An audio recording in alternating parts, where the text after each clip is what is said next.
तो hello everyone, कैसे हैं आप सभी लोग। वेलकम करती हूँ आप सभी लोगों का आज की वीडियो में। और जैसा कि आज हो गई है डेट 19 सितंबर हो गई है आज, और हमारा एग्ज़ाम 15 या फिर 16 अक्टूबर को होने वाला है। तो आप लोग समझ सकते हैं कि अब कितना कम दिन बचा हुआ है। तो अभी मैंने कुछ दिन पहले लिया था 30 डेज़ का चैलेंज स्टडी का, बट उसमें स्पीड स्लो है। मैं उस चैलेंज के हिसाब से चलूँगी तो मेरा जो जो चीज़ें मैंने डिसाइड की हैं उसमें बैकलॉग रह जाएगा। तो अब मैं क्या करने वाली हूँ, अब मैं 10 डेज़ का फिर से चैलेंज ले रही हूँ, और इस चैलेंज में मैं लेट नाइट स्टडी करूँगी, क्योंकि मॉर्निंग में उठने से भी प्रॉब्लम्स हो रही हैं मुझे, क्योंकि मेरे साथ साथ मेरा बेबी भी उठ जा रहा है और फिर उसके बाद पढ़ाई नहीं हो पा रही। तो इसलिए मैं लेट नाइट अब पढ़ूँगी। भले ही मुझे फिर रात को बेबी डिस्टर्ब करता है, पर कोई दिक्कत नहीं है। मैं अब ये 10 डेज़ का चैलेंज लेके रहूँगी। तो मेरा डे 1 है आज इन 10 डेज़ के चैलेंज में। और डे 1 में मैंने करना है अपना जितनी भी चीज़ें मैंने पहले लर्न की है उसको मैं फर्स्टली रिवाइज़ करूँगी। जितनी भी चीज़ें याद करने वाली हैं, मैंने एक चार्ट आप लोगों को आज शेयर किया हुआ है, एक टेबुलर फॉर्म में डेटा, उसको भी आप लोगों को लर्न करना है। वो थिंकर्स और उनकी बुक या फिर थिंकर्स और थ्योरी वाली है, जो कि मोस्ट इम्पॉर्टेंट है। उसमें से क्वेश्चंस आते ही आते हैं। अगर आप वो एक पेज लर्न कर लेंगे तो समझ लीजिए उसमें से 1 और 2 क्वेश्चंस आएंगे ही आएंगे, या वो मैचिंग के फॉर्म में आए या ऑप्शंस के फॉर्म में आए। तो मैं सबसे पहले वही कर रही थी कि अभी तो मुझे जितनी भी चीज़ें मैंने पढ़ी हुई हैं उनको पहले मैं रिवाइज़ करना था मुझे आज, मीन्स जो भी चीज़ें मैंने याद की थी। तो ऐसा लगता है ना कि कैसे होगा, इतना सारा चीज़ें पढ़ लिए हैं, कैसे उसको रिवाइज़ करेंगे। तो इसके लिए भी आपको एक प्लान बनाना पड़ेगा। और कुछ चीज़ें बहुत ज़्यादा इसेंशियल हैं, जो कि मीन्स जिसको रट्टा मारना है, जिसको समझने की ज़रूरत नहीं, तो उनको आप एक अलग अलग शीट्स पे लिखते जाइए और उन शीट्स को निकाल लीजिए डेली रेगुलर रिवीजन के लिए।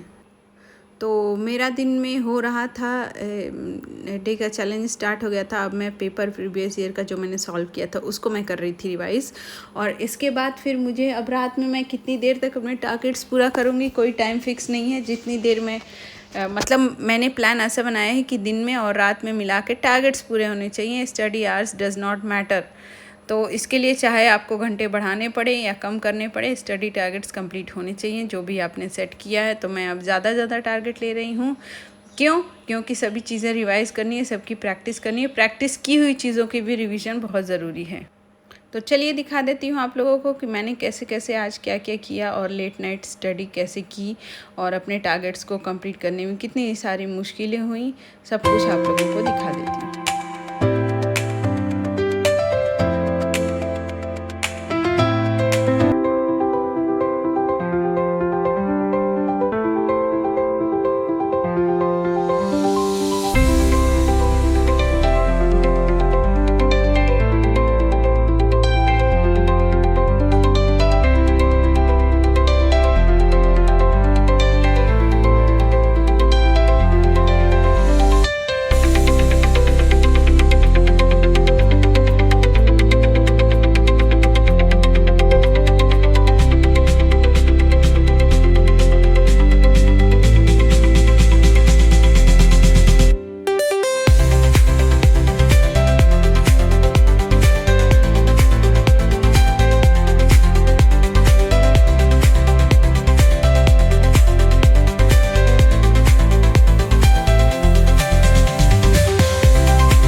तो आइए आपको दिखा देती हूँ कि मैंने क्या क्या किया है और क्या मैंने अपना टारगेट अचीव कर लिया है। अभी आपको आगे दिखाती हूँ और टाइम क्या हो रहा है तो ये अब सब कुछ जितनी भी दिखाऊंगी। चीज़ें बची थी रिवाइज़ करने के लिए वो भी मैं रिवाइज़ कर चुकी हूँ। मुझे आ रही है बहुत तेज़ से नींद, क्योंकि मेरा दिमाग अब थक चुका है। तो चलिए आपको सोने से पहले दिखा देती हूँ कि अब टाइम क्या हो रहा है। वैसे भी मैं टाइम काउंट नहीं करती हूँ कितने घंटे पढ़ी हूँ नहीं पढ़ी हूँ, बट आपको क्लॉक में दिखा देती हूँ। देखिए वर्ल्ड क्लॉक मैंने ओपन कर लिया है और इसमें देखिए 12:24 PM हो रहा है। तो अब मैं जा रही हूँ सोने। आज के टारगेट्स मैंने कंप्लीट कर लिया है और अब कल और ज़्यादा लेट पढ़ाई करूँगी, आप लोगों के साथ शेयर करूँगी। तो आज के लिए इतना